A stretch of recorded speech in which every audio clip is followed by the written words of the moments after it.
এখানে তোমার দুইটা টার্ম, একটা হচ্ছে prime cost and conversion cost, আরেকটা আছে product cost and period cost. এইগুলো হচ্ছে চারটা কস্ট এখানে আমরা যখন ফাইন্যান্সিয়াল স্টেটমেন্ট প্রডিউস করি। তো প্রাইম কস্ট কোনগুলোকে বলি?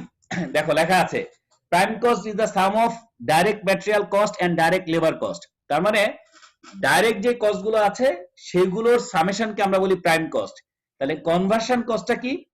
ধরো কোন একটা প্রোডাক্টকে যদি আমরা মানে র মেটেরিয়াল কি কাঠ, এটাকে প্রডিউস করি যদি টেবিল ধরো বা ফার্নিচার, তাহলে কনভার্ট হয়ে কাঠটা কি হচ্ছে? টেবিল হয়ে যাচ্ছে বা ফার্নিচার হয়ে যাচ্ছে।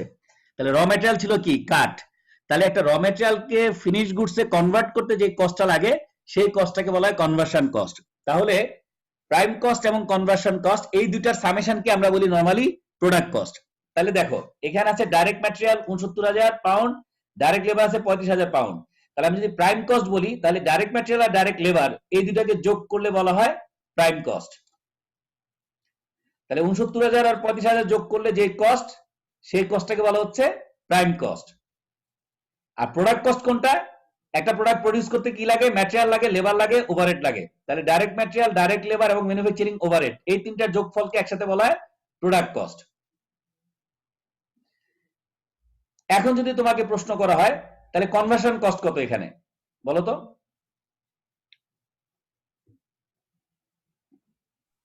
স্যার সেলিং এক্সপেন্স আর অ্যাডমিনিস্ট্রেটিভ এক্সপেন্সের যোগফল। না না, সেলিং এন্ড অ্যাডমিনিস্ট্রেটিভ তো পিরিয়ড কস্ট, প্রোডাক্টের সাথে সম্পর্ক নাই তো। সেল রিলেটেড খরচ এবং প্রশাসনিক ব্যয়, উৎপাদন হোক বা না হোক তোমার তো গোডাউন রাখতেই হবে। তোমাকে উপরে লেখা আছে কনভার্সন কস্ট কি? স্যার ডিরেক্ট লেবার, হ্যাঁ তারপর হচ্ছে আর ম্যানুফ্যাকচারিং ওভারহেড। হ্যাঁ, কারণ ম্যাটেরিয়ালটা থেকে তুমি কনভার্ট করতেছো কিসে? ফিনিশ গুডসে। ফিনিশ গুডসে কনভার্ট করতে তোমার কি লাগবে? লেবার আর ওভারহেড। হ্যাঁ স্যার। তাহলে এই ৩৫ আর ১৪,০০০ এই দুইটার যোগফলকে বলা হচ্ছে তোমার কনভার্সন কস্ট। ঠিক আছে? আর ম্যাটেরিয়াল এবং লেবারের যোগফলকে কি বলা হচ্ছে? Prime cost. ৬৯,০০০ ৩৫,০০০ এই যোগফলকে বলা হচ্ছে প্রাইম কস্ট। আর direct material, direct labour, manufacturing overhead এই তিনটাকে বলছে প্রোডাক্ট কস্ট। তাহলে এখানে ২৯,০০০ আর ৫০,০০০ এটাকে বলা হচ্ছে পিরিয়ড কস্ট। এই কস্টগুলো এখানে আছে। Product cost equal to direct material, direct labour, manufacturing overhead এই তিনটা যোগ করলে product cost. Selling expense and administrative expense হচ্ছে পিরিয়ড কস্ট। ডাইরেক্ট লেবারকে ম্যানুফ্যাকচারিং ওভারহেড এই দুটো যোগ করলে পাওয়া যায় conversion cost. Direct material, direct labour যোগ করলে পাওয়া যায় প্রাইম কস্ট। তাহলে prime cost, conversion cost, product cost, period cost. Short note আসে সংক্ষেপে যে চারটা কস্ট সম্পর্কে লিখো। তাহলে দেখো একসাথে চারটা কস্টকে আমরা পেয়ে যাচ্ছি। তাহলে পার্থক্যগুলো কোথায়?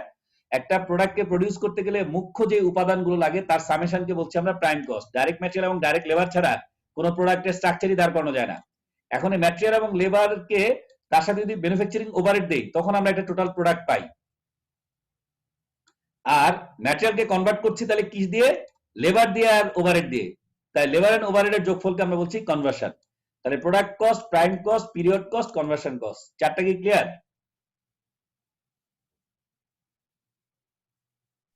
জি স্যার ক্লিয়ার।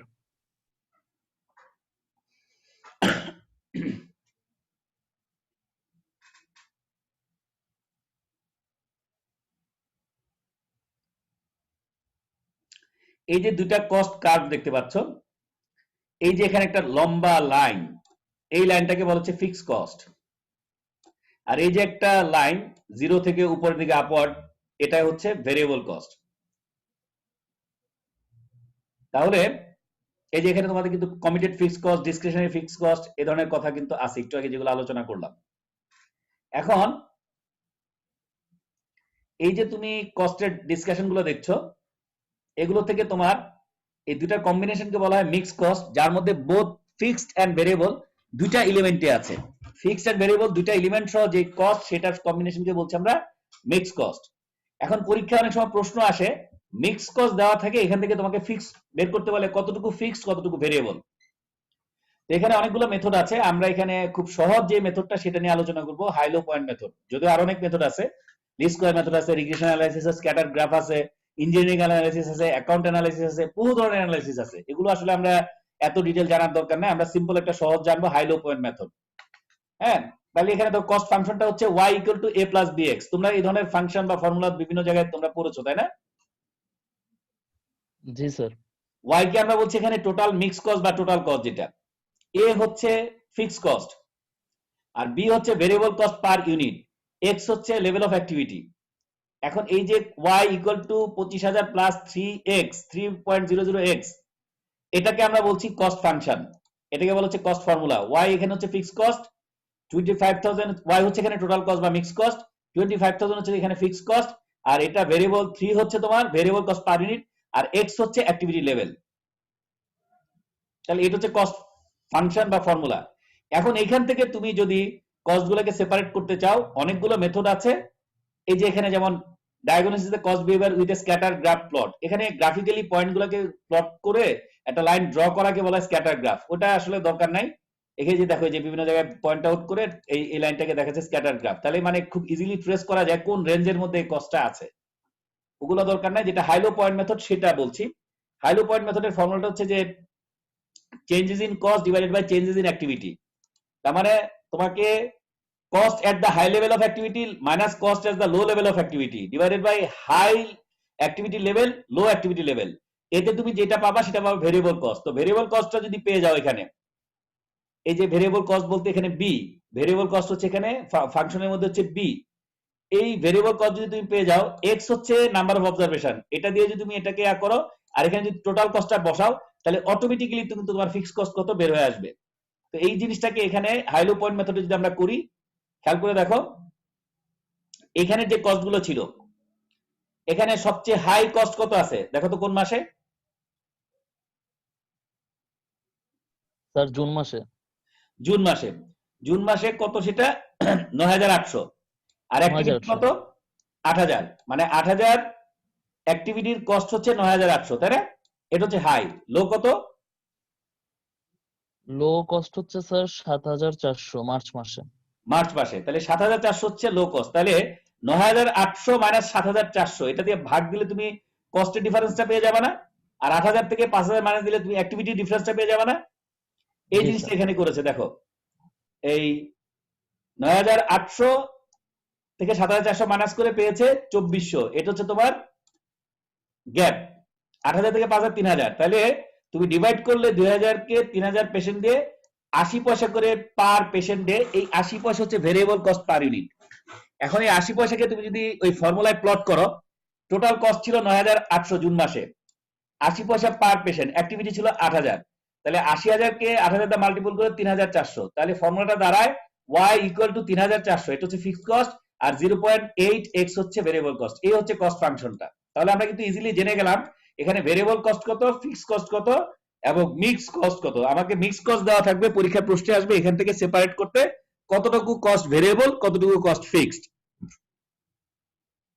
তাহলে হাইলো পয়েন্ট মেথডটা অনেক ইজি না? জি স্যার। এখানে লিমিটেশনটা কি?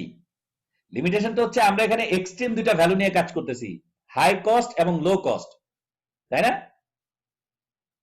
যদি স্যার। কস্ট গুলো খুবই স্ক্যাটার্ড ভাবে হয়, ধরো সিজনাল প্রোডাক্টিভিটির কারণে এক সময় খুব বেশি কস্ট লাগতেছে 2 মাস, আবার দেখা গেল অনেক সময় প্রোডাক্টিভিটি নাই, ওই সময় কস্ট লাগবে না, তাহলে কিন্তু তোমার যে রেজাল্টটা আসবে এভারেজে, সেটা কিন্তু তোমার true reflection of the affairs হবে না, তাই না?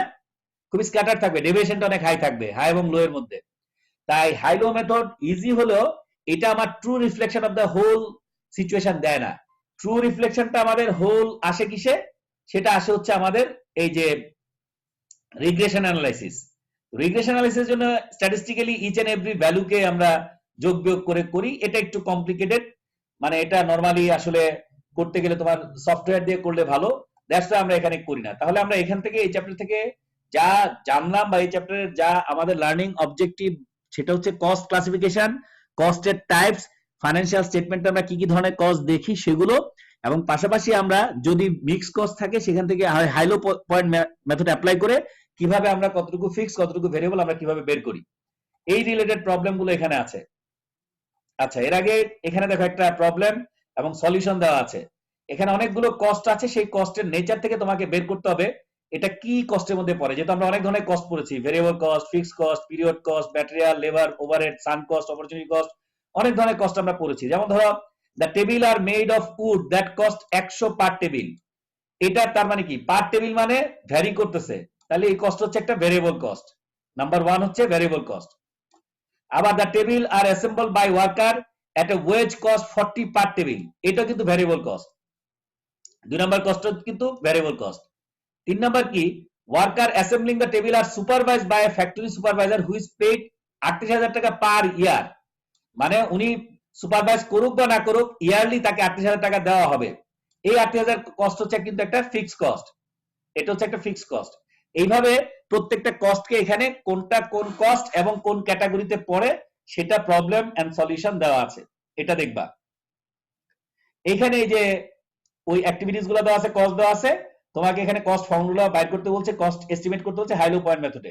এই দুইটা প্রবলেম এবং সলিউশন এবং উপরের যে টাইপস গুলো আছে, ক্লাসিফিকেশন গুলো আছে, এই সব কিছু মিলে চ্যাপ্টার 2। আর প্রতিটা বইয়ের গ্লোসারিটা পড়বা, গ্লোসারিতে প্রতিটা চ্যাপ্টারের যে নতুন নতুন টার্ম গুলো আছে এই টার্ম গুলো এখানে তুমি পড়লে আরো অনেক কনসেপ্ট ক্লিয়ার হবে।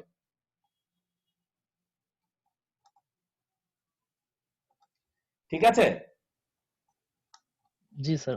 স্যার আমাদের স্যার এখানে স্যার চ্যাপ্টার 2 তো শেষ করে দিলেন, এখান থেকে স্যার ইম্পর্টেন্ট প্রবলেম গুলো যদি বলে দিতেন আমরা ইম্পর্টেন্ট দাগা নিতাম। প্রবলেম ধরো তোমাদের ক্লাসে যতটুকু ফর এক্সাম্পল ডিসকাস করা হয়েছে এখন এই বিষয়গুলো সবগুলো ইম্পর্টেন্ট পার্টটুকু নিয়ে করা, যেমন তোমার কস্ট ক্লাসিফিকেশন, তারপর কস্টের তোমার ওই টাইপস, তারপর তোমার হচ্ছে হলো কস্টকে সেপারেট করার মেথড গুলো, এর মধ্যে হাই লোটা শুধু বলছি, আরো অন্যান্য মেথড আছে।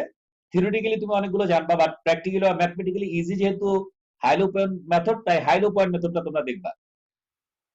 এখানে হাই লো পয়েন্ট মেথড কিভাবে করা হয়, আর বিভিন্ন ধরনের কস্ট দেওয়া আছে সেটা কোনটা কোন ক্লাসের মধ্যে পড়ে, কোন ক্যাটাগরির মধ্যে পড়ে, যেগুলো যেগুলো কথা বললাম দুইটা প্রবলেম সলিউশন দেওয়া আছে, যেটা এই দুটো হচ্ছে for mathematical purpose and other যে ডিসকাশন গুলো আছে দিস ইজ ফর মানে এগুলো সব হচ্ছে ফর তোমার থিওরিটিক্যাল পারপাস।